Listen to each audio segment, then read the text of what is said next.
And now, please welcome President of Middle East and Africa for Hilton, Guy Hutchinson, in conversation with Skift Senior Hospitality Editor Sean O'Neill.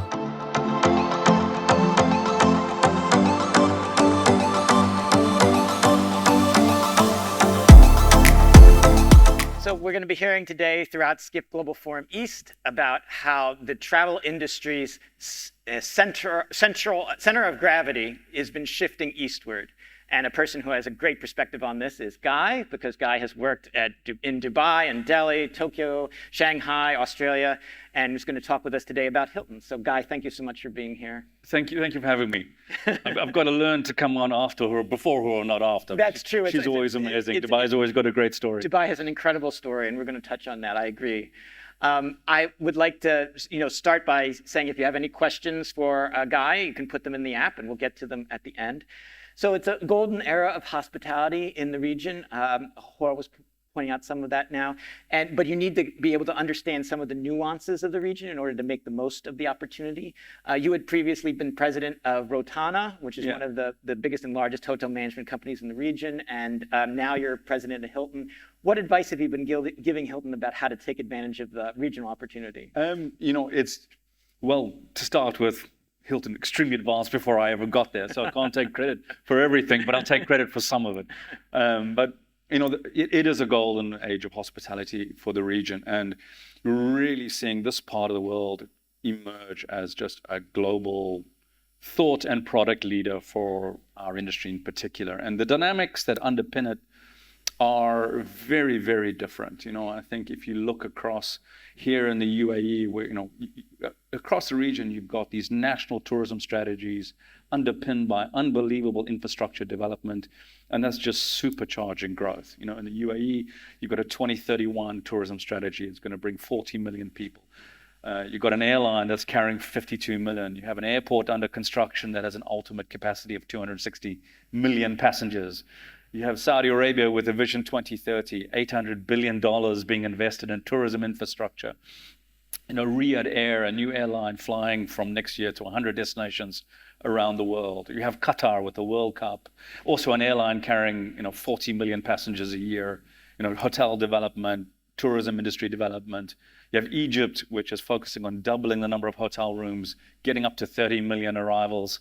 So when you put that all together, there's nowhere else in the world that has that combined focus on driving growth, and driving growth specifically in our industry. And that is supercharging what we do.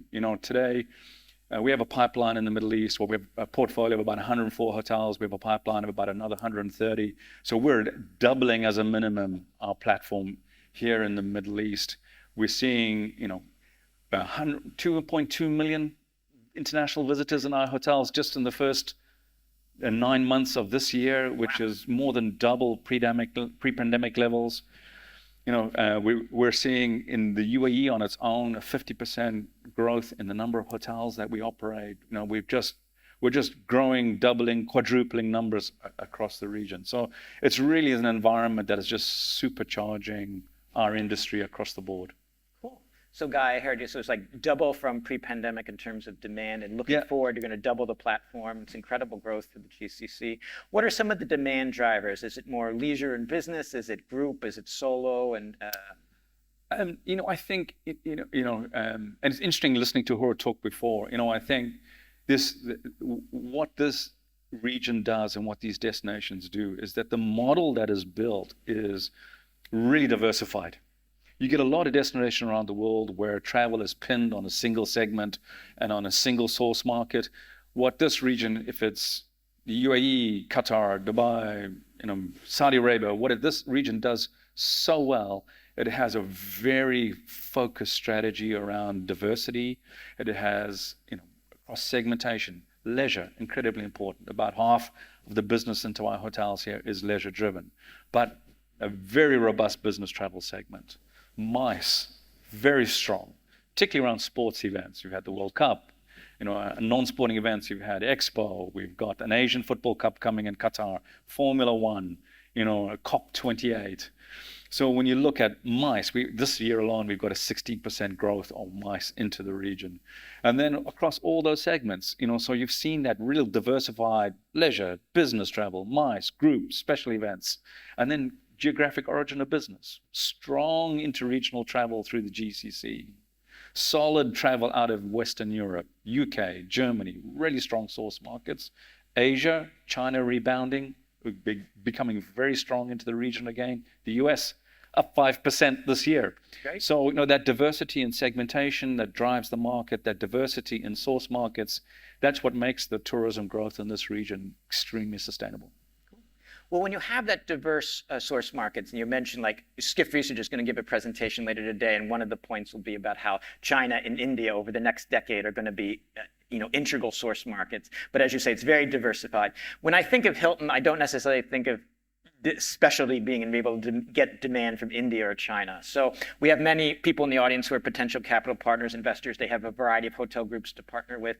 What is sort of the competitive advantage for Hilton in the region? I think there are multiple competitive advantages for Hilton across the region. I mean, to start with, the fastest growing loyalty program in the world. 200 million now Honors members that are just driving growth into our hotels. And across the region, our hotels are running somewhere between 55 to 60% Honors occupancy. Wow. So phenomenal engine in terms of what we offer from a brand, from a commercial perspective. And those are cheaper because you're not having to have third-party distribution sometimes. So phenomenal loyalty program, real strength and diversity across the brand offering, from luxury to mid-market to focus service. So a great grouping of branding. And talking to competitive advantage, 60% of all new signings that we do in this region come from existing developers, existing owners. That's very cool. And that gives you an idea of the loyalty and the performance, because if you're not delivering, you don't grow. They'll switch, right? Mm-hmm. Yeah, no, that's an incredible testament. Horal Haja from Dubai Tourism very eloquently sort of pointed out some of the strengths of Dubai tourism, and you last month did a memorandum of understanding for like joint partnership. What are you guys going to be doing together? I think that sort of collaborative strength between public and private sector is another factor that really sets the region apart. And Dubai is the gold standard. Absolutely. I think the integration all the way through between what government, and particularly Issam and his team at Dubai Tourism do together with not just us, but the whole private sector on tourism infrastructure is just, it's a world-class, global standard-setting way of developing industry. But we're also seeing that grow across the region. Abu Dhabi become extremely strong. We've seen that into Qatar. We've seen that now growing in Saudi Arabia. In Saudi Arabia, this is fueling growth. I mean, 1 in 4 branded hotel rooms under construction in the kingdom today is under one of our flags. Is that right? Wow. So, so that collaborator, we signed an MOU here with Dubai Tourism to grow that public-private partnership, but equally we've signed those in Qatar, we've signed those in Saudi Arabia, we've signed those in Abu Dhabi. So it's all about just strengthening those relationships between the brand, between our organization, between our honors and our loyal customer, global customer base, dovetailing, aligning marketing activity, and just driving the performance of destination together. Cool. One thing that Horal Haja talked about, and Issam talked about it at Skift Global Forum in September, is like the importance of mid-scale, diversifying. It's not all luxury. How is Hilton's mid-scale offering? It's a really important segment. I think, our global CEO, Chris, talked about this a while back. You've got a 5 billion, in the next 10 years, you've got a 5 billion growth in sort of middle-class income households, all hungry for travel, So, this is absolutely fueling that mid-market segment. And so while a lot of our growth in region sits, around full service and, those core brands of Hilton and DoubleTree, that mid-market space is about 25% of our pipeline today. Wow. And growing. Garden and Hampton, these brands are getting amazing traction. I mean, I overheard a question to her in her session. I think one of the best kept secrets is just how well diversified markets like Dubai are. If you take the 150, 160,000 keys across the market, 25% of those sit in luxury, although it probably gets 60% of the publicity. But the reality is only 25% of those keys actually sit in luxury. So that mid-market segment is growing. It's growing fast. It's a really important part of development, and it lands really well. I mean, we opened a Hilton Garden Inn here in Dubai in Business Bay in September. In its first month of operation, it made 65% occupancy and delivered a positive return for its owner. So not just is there massive demand for this product, but the investment returns it delivers for a development are second to none. It's not just heads and beds, it's actually the gross operating profit. It's a big growth opportunity in the region. And 25% of the pipeline, that's very 25% of the pipeline sits in this space. So I'd like to call up a slide that's about how solo travel is surging. Skift Research has found that over the next decade, they're expecting growth of about 13% a year in solo travel. And you had mentioned that it's a very diversified in sort of the region. Do you have some product that sort of appeals more sort of like a little bit experiential, a little bit more towards younger audiences? How does Hilton sort of like try to take advantage of this growing opportunity? That's an important part of travel. I don't think it's a secret, and probably equally personally, we all sit in that space, right? Yeah. So travel is very much morphing around that journey to seek out authentic experiences, So, and I think even when you look at things like luxury, you're seeing that evolution, and you're seeing luxury sort of mature and take on a very strong lifestyle component, and we're seeing that trend definitely. We will at least double our portfolio of luxury and lifestyle hotels in this region. Wow. The region, if you look globally, actually in terms of the portfolio, we're probably the biggest driver of luxury and lifestyle for Hilton globally is the Middle East. Is in the Middle East region.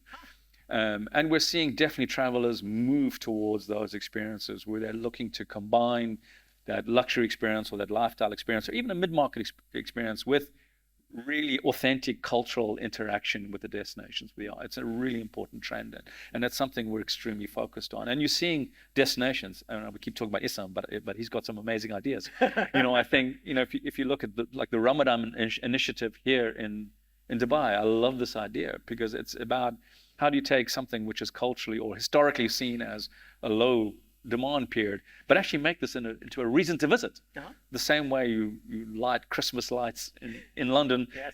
Come and experience an authentic Ramadan in Dubai. So I think there's so many of these cultural touch points which are being evolved in the region, and we're backing into that and supporting it with our global marketing efforts. That's cool.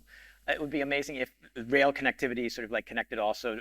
There's some plans and talks for connecting some of the Emirates here. That would also for staycations, yes. And for yes. also for religious travel. We were showing in some visuals in the background of some of your experiential and shared mid-scale properties. I feel very sort of like humble when I come here trying just to soak up knowledge with like when Huru was talking earlier. And one of my outside observations is it seems like the GCC is trying to appeal to a lot of different audiences and around the world, and these different audiences have different definitions of what luxury is. And so that would seem to imply a sort of a challenge to labor and training here, because not only do you have to train people to be at a standard of one kind of luxury, but you have to have them be able to pivot for different people. Some people want you to have the bag carried, and some people want to do it self-service, all the little fine points. How do you see the investment in labor at Hilton and like what you're trying to do to reach some of your goals? It's a great question, and it's one I don't think gets talked about enough. Okay. That people pipeline is as important, if not more important, than the physical pipeline. That 130 keys, or that doubling of our portfolio that we talked about to 230 plus hotels, that's going to generate 30 to 35,000 jobs as a minimum, just where we stand today, without further growth.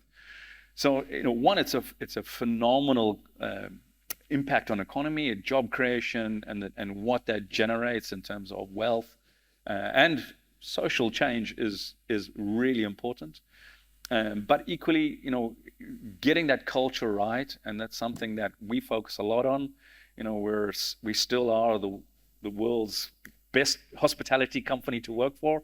You've been ranked, like your CEO Chris said, was telling us at Skift Global Forum, like you're ranked independently as we're ranked independently still as the best hospitality company in the world to work for. So that leading with culture is something which is part of our DNA.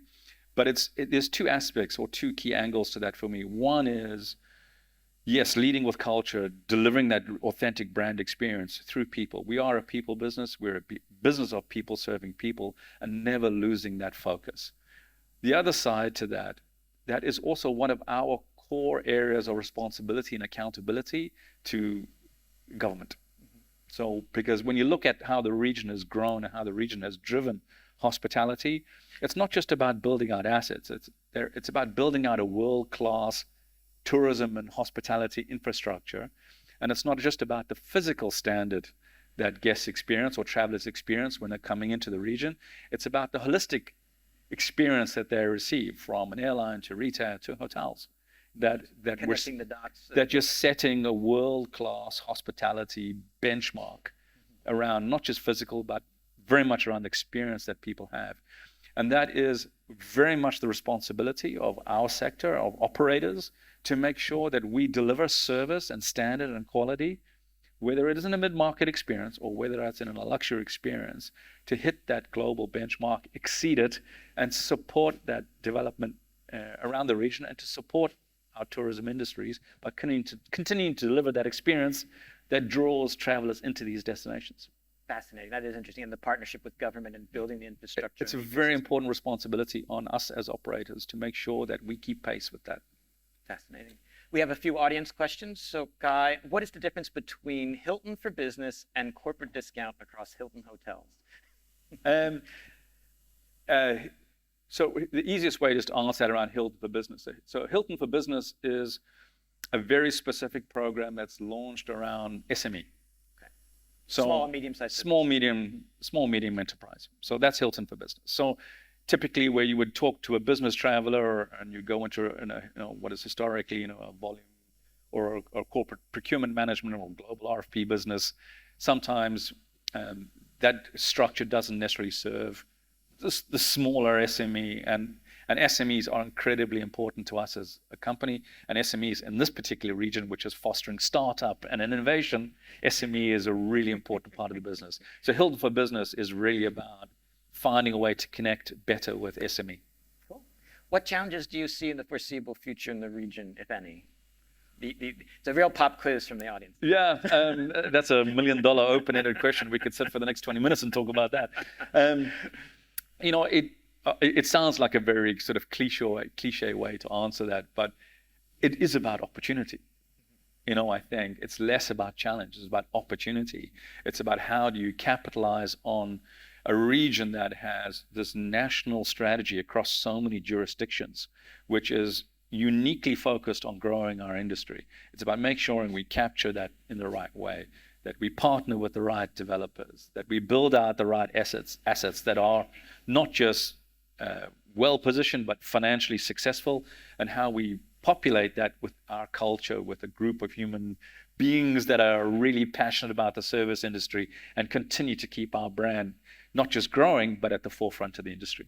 Yeah, I think investment analysts that I've talked to in the US and Europe, one of the things they point out is that it's all of the best practices that have been learned around the world can now be brought together here, because so much is like being taken to the next level. So it's it's very rare that you have an opportunity to get everything right, from the start. I think one of the things that I say a lot about this region, and particularly when we talk to an internal audience, this region writes its own context. So when you look at the pace of development, pace of growth, you can't look at it in the context of how you experience initiative or change in other spaces. So whether it's ESG, whether it's people of determination, whether it's integration of technology. Look at some of the smart city initiatives that are happening right here in Dubai. There's cities around the world that are learning from this. Learning from us. Yes. And you're seeing that, when the region and when regions like this take initiative like this to heart and into strategy, the pace of change is like nothing you see anywhere else. So that's where it absolutely writes its own context, and it accelerates from being a region that is absorbing best practice and systems around the world, incubating, and now we're seeing this across industry, even in our industry. You're seeing this in restaurants, you're seeing this in technology, now being exported. So 2 or 3 of the top restaurants in London today are concepts that were built here in Dubai and exported to Dubai in the last year. Absolutely. So you're seeing this reversal of how product, innovation, technology, ESG, people determination is being captured into this region built out in a way that is second to none, and best practice then being rolled out across the rest of the world.